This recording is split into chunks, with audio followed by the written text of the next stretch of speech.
భార్యకు ఒక అందమైన నగరాన్ని కట్టాలనే ఆలోచన కలిగింది. దేవతల శిల్పి అయిన విశ్వకర్మను పిలిచి ఒక అందమైన నగరాన్ని నిర్మించమని ఆజ్ఞాపించగా ఆ ఆజ్ఞ మేరకు విశ్వకర్మ అందమైన నగరాన్ని నిర్మించాడు. శ్రీనివాసుడు తల్లి వద్ద పెంచి పనులకు ఆజ్ఞ తీసుకొని ఎవరిని పిలవాలో అడుగగా అందరూ నీ బిడ్డలే అనగా శ్రీనివాసుడు గరుత్మంతుని తలచి 14 లోకాలకు శుభలేఖలు పంచమని పంపాడు.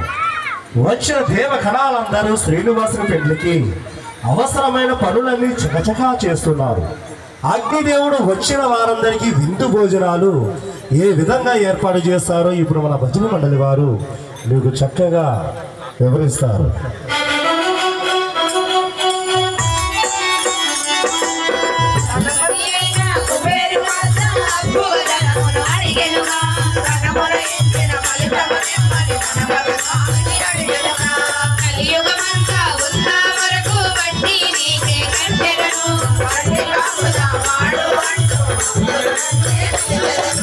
ఆనందముతో కుబేరుడముడు ధనరాశులని ఇచ్చెనుగా మంత్రము రాసి శ్రీనివాసుడే ఇచ్చెనుగా దేవతలందరూ సాక్షిగా ఉండి దేవరాలు చేసెనుగా నా జన్మమెడు ధన్యము అంటూ కుబేరుడంతట వెడలెనుగా ధనమును చూసిన స్వామి మదిలో కోరిక ఒకటి కలిగెనుగా దేవత శిల్పి అయిన వాడు విశ్వకర్మనే పిలిచెనుగా సుందరమైన నగరము ఒకటి నిర్మించమని కోరెనుగా నారాయణుడి ఆజ్ఞలైకొని విశ్వకర్మనే మొదలు పెట్టి 4 దిక్కులు పరిశీలించి వాస్తుగణితని లెక్క చూసి విశ్వాసమునే పెట్టువనేసి కట్టడాలని మొదలు పెట్టి వారుగా ఉన్న దారులు వేసి దారుల పక్కన మేడలు కట్టి మేడలు కొడుతూ మొక్కలు నాటి